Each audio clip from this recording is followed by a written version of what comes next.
할렐루야. 하나님의 은혜가 우리 가운데 함께하기를 예수의 이름으로 축원합니다. 우리 함께 인사하겠습니다. 반갑습니다. 환영합니다. 살아계신 하나님이 함께하기를 소망합니다. 아이가 태어나면 참 기뻐요.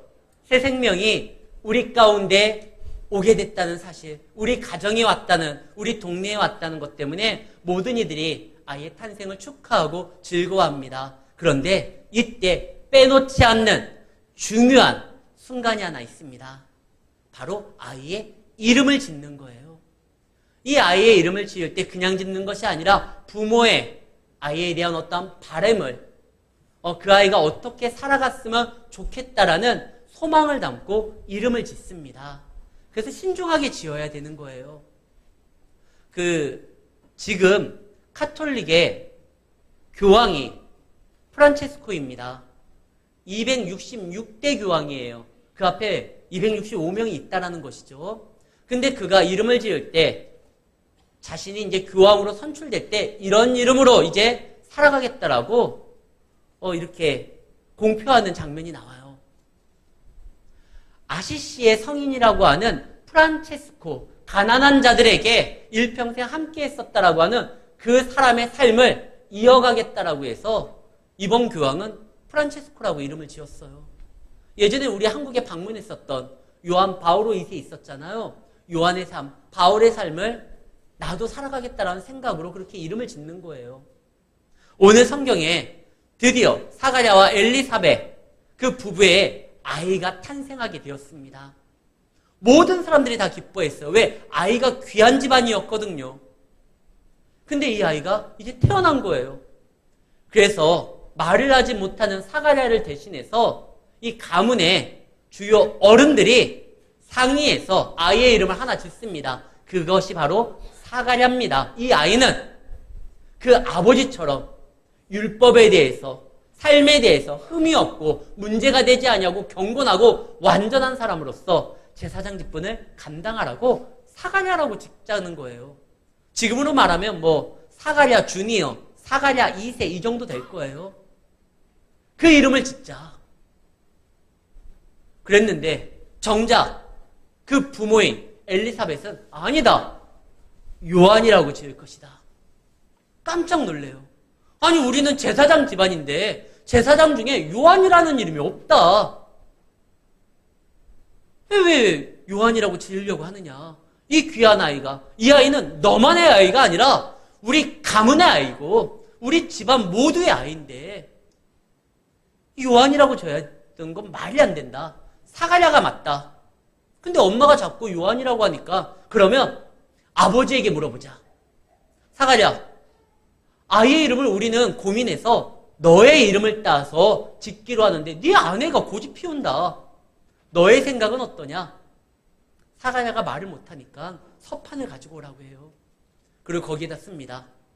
요한. 이게 무슨 뜻일까? 요한은요, 히브리 말로 하면 요나예요. 요나가 뭘 했죠? 요나는 사람들로 하여금 회개케 하여 하나님 앞에 돌아오게 만듭니다. 저 악독한 아수르라는 거기의 수도 느느웨에 가서 말씀을 증거함으로 그들이 회개하고 자복하여 하나님 앞에 겸손하고 하나님 앞에 돌아오게 만들었거든요. 지금 이 태어날 아이는 그러한 일을 해야 돼요. 천사가 아이의 이름을 지어줬어요. 1장 13절에 보면 그의 아이 이름은 요한이라. 그리고 이 아이가 어떻게 해야 하느냐? 16절에 보면 이 아이는 이스라엘 자손을 주고 그들의 하나님께로 많이 돌아오게 하겠으니 요나처럼 그는 백성들로 하여금 하나님께로 돌아오게 하는 그런 자가 될 것이다. 이 천사가 미리 알려준 이름이에요. 하나님이 그렇게 작정하셨다. 근데 놀라운 건 요나 때는 돌아와야 될 사람들이 누구죠? 이방인이었어요. 하나님을 알지 못하고 정말 범죄하는, 하나님 앞에 악독한 행동을 했었던 자들입니다. 근데 지금은요, 이스라엘이 돌아와야 돼요. 왜? 이스라엘이 하나님의 백성이라고 하지만 하나님의 백성답게 살아가지 않았기 때문에 그들이 돌아와야 되는데 그 돌아오게 하는 일을 누가 하느냐? 너의 아들 요한이 할 것이고 누구한테 돌아오느냐? 그 이후에 등장할 메시아, 예수님 앞에 돌아오게 하는 것이다. 다시 말해서 요한은 그 메시아의 길을 미리 준비하는 사람이다. 그래서 이 사가랴도 엘리사벳도 이 아이의 이름은 다른 게 아니라 제사장의 어떤 업무를 감당하는 제사장 가문의 아이가 아니라 하나님 나라에 귀하게 사용되는, 쓰임받는 주님의 일에 동참하는 우리의 아이가 아니라 하나님의 일을 감당하는 귀한 아이이기 때문에 요한이라고 해야 된다. 이렇게 말을 합니다. 사실 이 말을 하기까지 그의 어머니는 항상 이 아이를 품고 하나님 앞에 기도함으로 나갔고, 말 못하는 아버지도 이 아이는 믿음의 아이기에, 하나님의 나라의 아이기에, 내가 예전에는 그 하나님의 놀라우신 은혜의 말씀을 들었음에도 불구하고 믿음이 없으므로, 믿음이 약함으로, 믿음이 부족함으로 이 일은 일어날 수 없다라고 불신앙적인 모습을 보였을 때 하나님이 그 입을 다물게 했잖아요. 이건 사실 징계가 아니에요. 말 못하게 한 거 하나님이 그 징계로서 내린 거 아니냐? 아니요. 그에게 은혜를 주고 또 다른 기회를 주기 위해서 하나님께서 그 입을 다물게 한 겁니다. 우리가 그것을 어디에서 볼 수 있느냐면, 예전에 아담과 하와가 죄를 범합니다. 죄를 범했을 때 그들이 한 나무의 실과를 먹지 못하도록 하나님이 화영검과 그룹들, 천사들을 통해서 나무를 지키게 만들어요. 그 나무 이름이 뭐죠? 생명나무예요. 창세기에 보면 생명나무의 과실을 아담과 하와가 먹지 못하도록 지키게 만듭니다. 원래는 먹어도 돼요. 그런데 그들이 죄를 지은 다음에 그거를 먹으면 안 돼요. 왜? 죄 지은 상태에서 영원을 누리는 건 그건 축복이 아니라 심판 가운데 있는 것이기 때문에 그건 저주예요. 그렇기 때문에 하나님이 아담과 하와에게 다시 한번 기회를 주기 위하여 죄된 상태에서 영생을 갖지 못하도록 그것을 지키게 만듭니다. 그리고 훗날 예수님으로 인하여 죄값이 다 치러지고 예수님을 구주로 모시고 믿음으로 나아갈 때 어떻게 되죠? 우리에게 금지됐었던 그 영생이 허락이 돼요. 요한계시록 2장 7절에 보면 교회는 들어라. 귀 있는 자는 성령이 교회에게 하는 말을 들어라. 이기는 자에겐 내가 하나님의 낙원에 있는 생명나무의 열매를 주어 먹게 할 것이다. 교회에 주시는 하나님의 말씀을 듣고 믿음으로 이 험한 세상을 이기는 자는 하나님께서 그때 죄 문제가 해결된 자에게는 생명의 영생을 우리에게 주시겠다라는 것이에요. 지금 사가랴가 믿음이 없는 상황에서 자기가 받은 그 놀라운 말씀을 떠벌리고 다니면 이 아이에게도 위험해요. 이 본인도 마찬가지고 하나님 나라에도 여러 가지 장애가 있을 수가 있습니다. 그래서 하나님께서 믿음 없는 상태에서 하나님의 말씀을 함부로 전하지 못하도록 그 입을 막은 거예요. 그에게 기회를 주고 더 큰 문제로 나아가지 아니하도록 하나님께서 지금 보호하는 겁니다. 하나님의 말씀은 날쌘 검과 같다고 되어 있어요. 이 말씀이 바르게 적용되면 성령의 검으로 우리가 세상을 살아가는데 이길 수 있는 강력한 무기도 될 수 있고, 또 이 말씀은 우리 심령을 쪼개므로 인하여 우리의 죄를 하나님 앞에서 도려낼 뿐만 아니라 믿는 자로서 살아갈 수 있도록 인도하는 검이 되는 거예요. 그러나 자위의 날선 검이라고 했잖아요. 잘못 휘두르면요 사람에게 상처를 주고 아픔을 줄 수도 있습니다. 그래서 오직 믿음이 있는 사람이 이 하나님의 말씀을 받고 이 말씀을 전하고 이 말씀대로 살아가야지 은혜가 되지, 믿음 없이 말씀을 함부로 휘두르면요 이게 이단되는 거예요. 많은 사람들을 오히려 파멸의 길로 이끌 수가 있는 겁니다. 그래서 우리는 하나님의 말씀을 믿음으로 받는 훈련이 돼야 되고 이 말씀을 붙들어야 되는 거예요. 사실 예수님이 이 땅에 오셔가지고 세상을 어떻게 정복하셨죠? 무력으로? 아니에요. 철저하게 죽기까지 말씀에 순종함으로 세상을 이기신 거예요. 이게 성도의 승리의 비결입니다. 예수님이 그러셨던 것처럼 우리도 말씀이 다 이해되고 말씀이 내 마음에 맞기 때문에 그 말씀을 따라가는 것이 아니라 예수님이 뭐라고 하십니까? 나의 원대로 마옵시고 아버지의 뜻대로 되기를 원합니다. 이 말씀이 때로는 내가 원하는 방향으로 이끌지 않는다 할지라도 그 말씀이 이끄는 대로 끝까지 순종하고 철저하게 말씀을 붙들 때 그때 성도에게 말씀의 능력이 나타나 세상을 이길 수가 있는 거예요. 지금 사가랴가 처음에는 이걸 못 믿겠다는 거죠. 이루어질 수 없는 것이라고 오히려 불신앙적인 모습을 보입니다. 그래서 하나님이 그의 입을 막아요. 그리고 그가 이 말씀을 소유하고 소화하고 이것을 새로운 것으로 생산할 수 있을 때까지 기다리게 만듭니다. 10개월 동안 무슨 일이 있었습니까? 아내의 배가 점점 불러오는 거예요. 뿐만 아니라 한 6개월 지나니까 사촌 처제가 마리아가 와가지고 막 대화를 나누는데 아내가 뭐라고 합니까? 내 주의 모친을 보니 내 아이가 지금 뱃속에서 막 뛰놀고 있다. 경배한다. 이 사촌 처제는 처음 보는 것 같은데 하나님을 막 찬양하고 무려 3개월 동안요. 마리아가 이 집에 3개월 머물잖아요. 저도 아내하고 처제가 이렇게 모이면 뭔 말이 끊이지가 않아요. 계속 뭘 얘기를 해요. 이 엘리사벳과 마리아가 와가지고 둘이 막 얘기합니다. 막 신앙적인 얘기하고 사가랴가 그거 들을 수밖에 없어요. 들으면서 진짜 하나님의 말씀은 틀림이 없구나. 아내가 임신할 뿐만 아니라 이 아이가 이제 맞이해야 될 주, 그 메시아가 우리 사촌 처제를 통하여 이제 임하게 되는구나.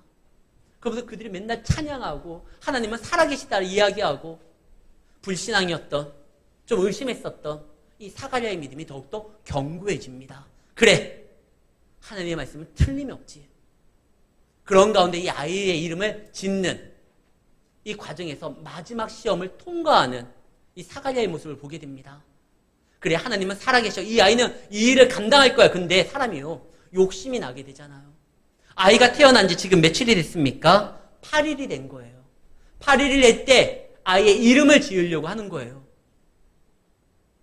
이 태어난 아이의 모습, 이 8일 정도 지났는데 너무 이쁜 거예요. 눈에 넣어도 아프지 않아요. 이 아이는 내 아이인데, 이 아이는 우리 가문을 이어갈 아이인데, 근데 이 아이는 제사장으로서 사는 것이 아닙니다.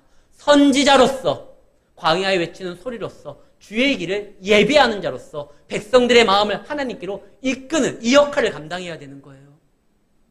내 아이인데. 이 마음이 흔들릴 수가 있어요. 그런데 그는 끝까지 이 시험을 이겨냅니다. 아이 이름을 뭐라고 질까? 아니, 선배님들이, 가문의 어른들이, 친족들이 다 사가랴라고 짓겠다는 거예요. 그래, 사가랴라고 그냥 지을까? 근데 사가랴는 그렇게 짓지 않아요. 천사가 준 말, 하나님이 이 아이에게 행하고자 하시는 그 놀라운 역사를 감당해야 될 이름, 요한이지. 내 아이가 아니라 이 아이는 하나님의 일을 하는 아이지. 그래서 요한 이렇게 져요. 꼭 그럴 때 있어요. 우리는 하나님 앞에 끝까지 순종하려고 하는 마지막 단계에서 흔들리는 어떤 유혹을 받게 됩니다. 요때 잘 참아내고 이겨내야 돼요. 노아의 방주, 노아가 120년 동안 방주를 짓지만 그리고 그 문이 닫힌 다음에 바로 비가 내리지 않아요. 성경에 보면 7일 동안 시간이 있습니다. 이 7일 동안 비가 내리지 않으니까 노아가 뛰쳐나갈 수도 있을 거예요. 이 7일이 너무 하루가 천년 같을 거예요. 빨리 비 좀 오지. 7일 동안 사람들은 다 막 방주를 두드리면서 노아 보고 막 조롱할 거 아닙니까? 야, 비 안 와, 나와. 근데 노아는요, 끝까지 견뎌요. 요런 시간이 있어요. 지금 이 사가랴도 8일이 있었어요. 아이를 보니까 이 아이를 어떻게 하나님 앞에, 이 제사장으로 살아가면 제사장계에는 금수저잖아요. 자기 아버지가 제사장이고 24,000명의 제사장 중에서도 이 사가랴는 그 탑 10 안에 드는 사람이에요. 거기 들어가가지고 백성들을 대표해서 지성소에서 분향했던 사람 아닙니까? 제사장으로 크면 잘 될 수 있고 또 이 아이와 함께하면 많은 것들을 함께 나눌 수도 있을 텐데 아이를 드려야 되다니. 근데 8일이 지났어도 그는 이제 확고합니다. 그래, 이 아이는 하나님의 아이야. 그래서 이름을 요한 딱 지니까 그때부터 사가랴 입이 풀리기 시작합니다. 믿음이 없음으로 인하여 나타나는 문제는요, 믿음이 다시 생기면 해결되는 거예요. 믿음이 없음으로 입이 막혔잖아요. 그 사가랴가 믿음이 생기니까, 믿음으로써 고백하고 믿음으로써 행동하니까 그 문제가 사라지게 되는 거예요. 사랑하는 성도 여러분, 다른 건 몰라도 믿음 없음으로 인하여 우리에게 당하는 어려움이 있다고 하면 믿음만 있으면 돼요. 그 믿음이 회복되면 사라지게 됩니다. 이 사가랴가 갑자기 입이 풀려서 찬양하게 되죠. 이제는요, 사가랴가 믿음의 사람이 되었어서 그가 입이 열었을 때 불신앙적인 의심하는 그런 말이 아니라 그는 찬양하게 되고 말씀을 전하게 되고, 오늘 보면 27절부터 사가랴가 예언하기 시작합니다. 근데 이 예언의 형태가 찬양으로 나와요. 찬송할지어다. 그러니까 막 예언하게 되고 말씀 전하게 되고 찬양하게 되고, 근데 그 찬양의 내용이 너무나 놀랍습니다. 마리아의 찬양과 내용이 흡사해요. 그 마리아의 찬양 때 마리아가 그런 말을 하잖아요. 이제 이후로는 사람들이 나를 복된 자라고 할 것이다. 사가랴의 찬양이 마리아의 찬양과 비슷해요. 그렇다고 하면 사가랴도 같은 믿음의 소유를 하게 돼, 그래서 같은 내용의 찬양을 하게 된 그 사가랴도 복된 거예요. 여러분들 성경에 아브라함의, 이삭의, 야곱의, 요셉의 축복, 다윗의 축복, 다니엘의 축복, 그것을 받고 싶습니까? 그들의 믿음을 가지면 돼요. 성경에 그들의 이야기를 왜 기록했느냐? 그들의 하나님이 우리 하나님이기에 그들의 믿음을 소유하면 그들에게 약속된 모든 것을 우리가 받을 수 있다는 거예요. 사가랴는 이제 마리아의 축복을 받을 수가 있습니다. 그와 같은 신앙의 고백을 하고 그와 같은 믿음의 수준에 도달하게 되었거든요. 그때 많은 사람들이 깜짝 놀라요. 이 벌어진 일에 대해서. 그래서 66절, 듣는 사람이 다 이 말을 마음에 두며 이르되 이 아이가 장차 어찌 될까 하니 이는 주의 손이 그와 함께 하심이라.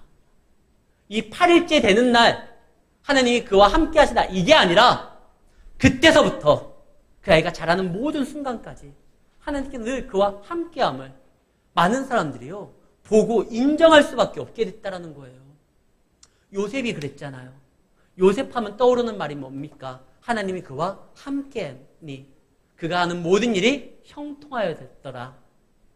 요셉은 하나님이 늘 항상 함께했어요. 신앙의 ABC 기초가 뭐냐면 하나님이 함께하면 그는요 하나님의 역사를 경험하게 되고 그로 인하여 영광됨을 참여하게 된다는 것입니다.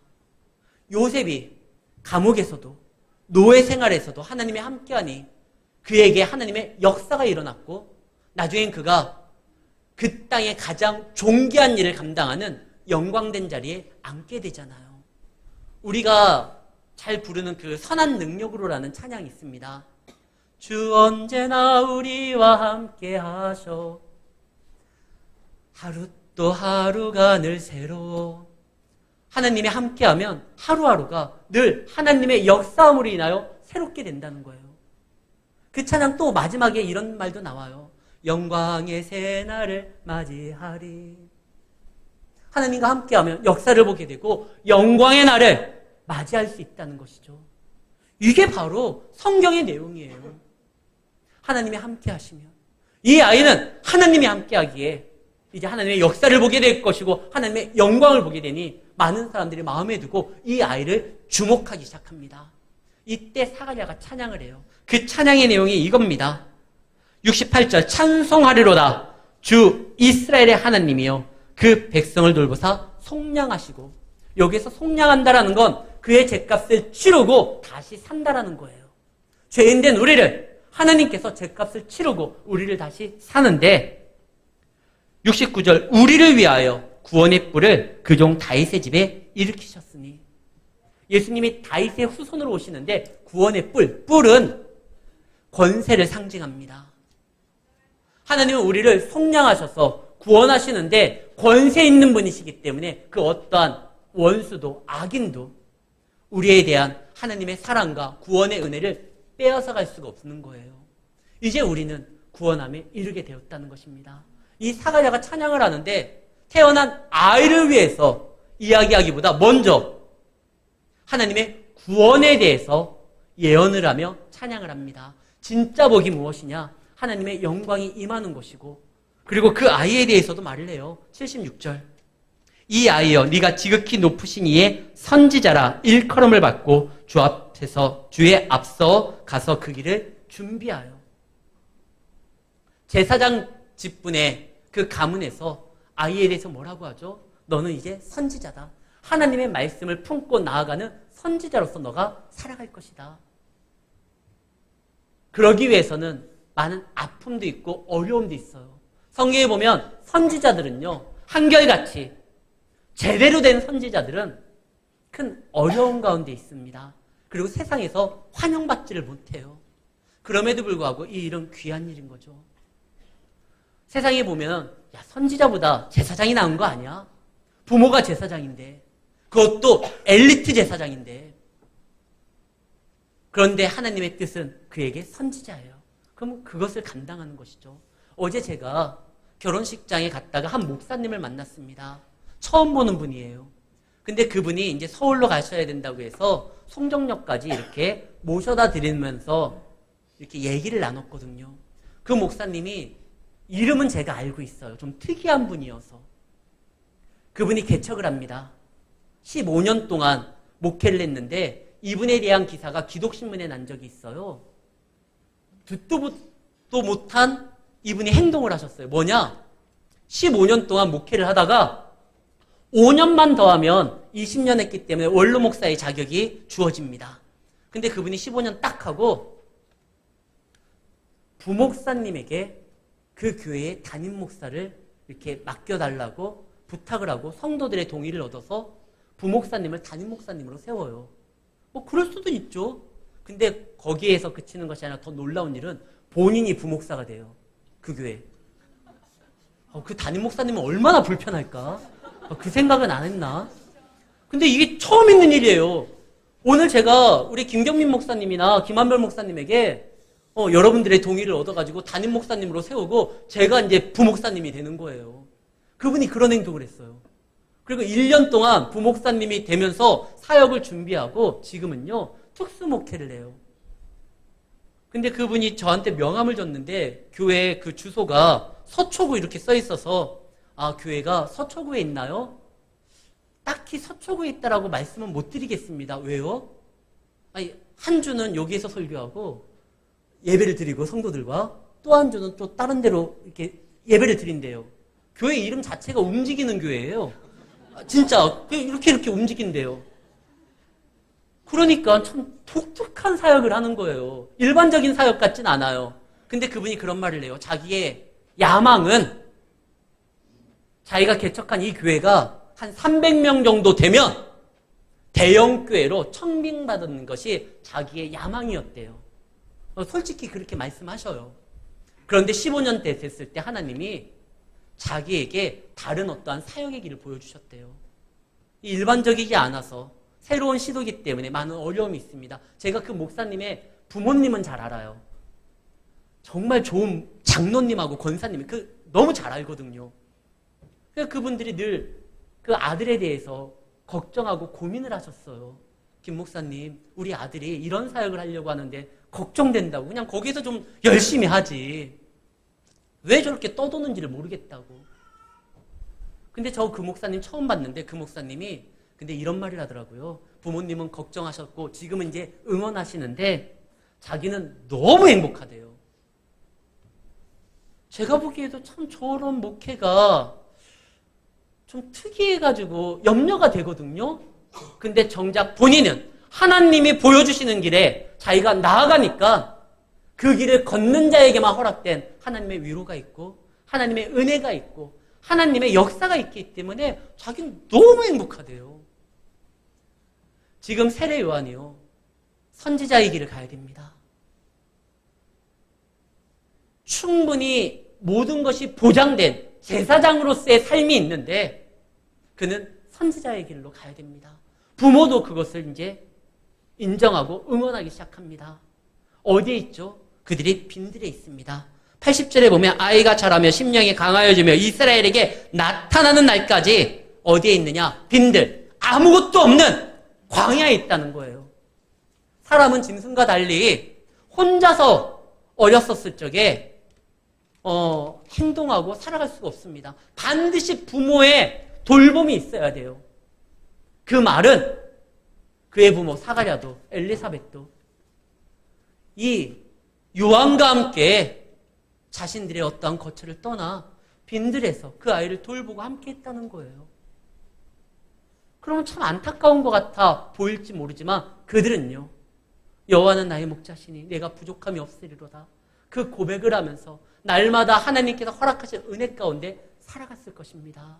사랑하는 성도 여러분, 하나님의 말씀이 이끄는 대로 나아가는 것이 성도의 삶의 모습입니다.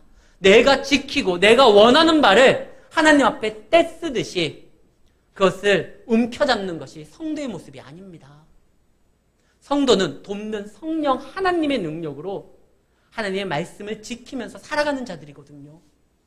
비록 아무리 어려운 곳에 처해져 있다 할지라도 우리를 돕는 하나님, 보혜사 성령님이 함께한다고 하면 우리는 능히 이 세상을 믿음으로 이겨낼 수가 있습니다. 성령을 그럼 어떻게 얻느냐? 성령의 충만함을 어떻게 우리가 경험할 수 있느냐? 떼쓰고 하나님을 졸라서 그리고 하나님 앞에 막무가내로 우겨서 얻어내는 것이 아니에요. 성령은 인격의 하나님입니다. 성령이 임하셔야지만 성령 충만함을 얻는 거예요. 언제 성령이 임하시느냐? 이 인격의 하나님을 우리가 죄된 가운데 있으면서 성령 충만을 부르짖는다 할지라도 성령이 임하시지 않으면 성령 충만은 없어요. 인격의 하나님이 우리 삶 가운데 들어오시도록 우리가 준비해야 되는데 하나님의 말씀이 임하는 곳에 성령의 충만함이 있습니다. 그 엠마오로 가는 두 제자가 실망하고 낙심하여 하나님의 사명을 이 뒤로 하고 떠나잖아요. 그때 예수님이 나타나셔서 그들에게 말씀을 차근차근 다 설명합니다. 말씀이 임할 때 그들에게 눈이 밝아지고 뜨거움이 일어난다고 성경은 기록되어 있어요. 이때가 성령 충만함이에요. 말씀을 들을 때 성령 충만함이 있습니다. 그리고 하나님의 약속을 붙들고 믿음으로 나아갈 때 성령이 임하는 것이죠. 오순절 다락방 때 내가 곧 너희에게 성령 하나님을 보낼 것이다. 예수님의 그 약속을 붙들고 120명이 뜨겁게 기도할 때 그때 성령이 임하심으로 성령 충만함을 경험하게 됩니다. 또 하나 찬양할 때예요. 여호사밧 왕이 모압과 암몬의 대군을 맞닥뜨렸을 때 그가 했었던 일은 성가대를 조직해요. 이것은 하나님이 하셔야 된다. 이 전쟁을 통하여 우리는 살아있는 하나님을 찬양할 것이다. 성가대가 막 나가니까 그때 하나님의 영이 충만하게 임하여 적들을 물리치거든요. 우리가 성령 충만함의 삶을 살아가기 위해서는 성령이 우리 가운데 임하여야 되는데 그러기 위해서는 말씀의 자리에 약속을 붙들고 하는 기도 그리고 찬양할 때 그때 임하는 거예요. 지금 이 사가랴가 성령 충만함으로 무장이 됩니다. 그분이 오셨거든요. 그래서 예언하기 시작하죠. 그러면서 이 아이에 대해서 이야기를 하고 사랑하는 성도 여러분, 하나님께서 우리 가운데 함께 하신다고 하면 우리의 불순종의 불신앙의 그런 믿음이 하나님 안에서 견고한 믿음으로 세워질 수도 있고 그렇게 세워진 가운데 끝까지 하나님의 시험을 통과하면 성령 충만함으로 성령이 내 삶에 임하심으로 인하여 그 어떠한 것도 이겨낼 수 있는 능력을 받을 수 있습니다. 지금 이 사가랴가 이제 찬양을 하죠. 이제 곧 나타날 것이다. 구원이 임할 것이다. 내 아이가 소중하지만 이 아이보다 이 아이 뒤에 오실 구원자 메시아가 오시기에 더 엄청난 일이 우리 삶 가운데 나타날 것이다. 그럼 이 아이는 별거 아니냐? 아니죠. 이 아이는 그 주님의 일에 동참하기 위해 가장 영광된 일에 참여하는 자가 된다는 것이죠. 그래서 여인이 낳은 자 중에 가장 큰 자가 바로 세례 요한인 거예요. 하나님께서는 당신의 자녀를 그냥 부리는 분이 아니라 그 영광에 참여케 만드시는 분입니다. 그 사실을 기억한다고 하면 우리가 하나님이 무슨 말씀하시든지 아멘으로 순종하며 나아가기만 하면 되는 거예요. 지금 이 사가랴는 찬양합니다. 찬양하지 않을 수가 없어요. 그 기쁨이 넘쳐남으로 인하여 그는 이제 하나님 앞에 많은 이들 앞에 그가 살아계심을 외치기 시작을 합니다. 그리고 그 일에 동참하기를 원하는 것이죠. 하나님이 그의 백성을 돌보기 시작했다. 자기 아이를 내어놓는 거, 하나님 앞에 드리는 거, 전에도 얘기했지만 이것은 뺏기는 것이 아니라 그 아이가 더 아름다운 삶으로서 나아갈 수 있도록 세워지는 역사인 거예요. 보내십시오. 하나님이 원하신다고 하면. 그것이 맞아요. 세례 요한도 그런 일을 하잖아요. 세례 요한이 말씀이 너무 좋으니까 그가 광야에 있어도 사람들이 막 몰려옵니다. 생명의 말씀이 여기 있으니 사람들이, 말씀에 간급한 사람들이 그냥 막 찾아오는 거예요. 그때 찾아와가지고 세례 요한이 그래, 드디어 내 사역이 빛을 발하는구나 생각하는데 이후에 누가 옵니까? 예수님이 와요. 이 내 제자들인데, 이 죽어도 못 보네. 이 아이들을 내가 어떻게 키웠는데. 근데 세례 요한은 그러지 않아요. 자기의 사명이 무엇인지 분명히 아니까 제자들에게 바로 그가 메시아다 보내요, 제자들을. 그리고 예수님을 따르게 만들잖아요. 그래가지고 그가 모든 것이 손해됐느냐? 아니요. 그는 끝까지 믿음을 지킬 수 있도록 순교하는 그 순간까지 그의 사명이 흔들리지 아니하고 하나님 안에서 세워질 수 있도록 하나님이 그를 힘있게 도왔었던 겁니다. 그렇기 때문에 그가 죽음 앞에 비굴하지 아니하고 하나님 앞에 당당하게 나아갈 수 있기에 예수님이 그를 너무나 귀하게 이야기하죠. 가장 큰 자다. 사랑하는 성도 여러분, 하나님이 우리의 것을 요구하실 때가 있습니다. 사가랴, 어떻게 키운 아이인데, 어떻게 얻은 아이인데 이 아이를 내 가문의 아이가 아니라 하나님 나라의 아이로 내어놓을 수 있느냐? 내어놨기 때문에 본인들도 그 아이와 함께 메시아를 준비하는 빈들에서 거기에서 함께 생활할 수 있었고요. 그리고 메시아가 왔었을 때 그 찬란함의 영광을 맞이할 수 있었던 거 아닙니까? 우리도 그럴 수 있습니다. 주님이 여러분들에게 요구하는 시간이 있을 거예요. 요구하는 삶이 있을 거예요. 요구하는 어떠한 내용들이 있을 거예요. 그것을 귀하게 여기시기 위해서 요구하시는 겁니다. 그러할 때 여러분들 믿음으로 내어놓으십시오. 하나님이 더 놀라운 것으로서 채워주십니다. 어떤 걸로요? 찬양할 수 있는 삶으로, 예언할 수 있는 삶으로, 말씀을 선포할 수 있는 삶으로, 말씀의 능력이 충만한 삶으로 이끄십니다. 그러면 끝나는 거예요. 하나님 안에서 이번 한 주도 믿음으로, 말씀으로 하나님 안에서 성령 충만한 삶을 살아가는, 성령과 함께하는 한 주가 되기를 예수의 이름으로 축원합니다.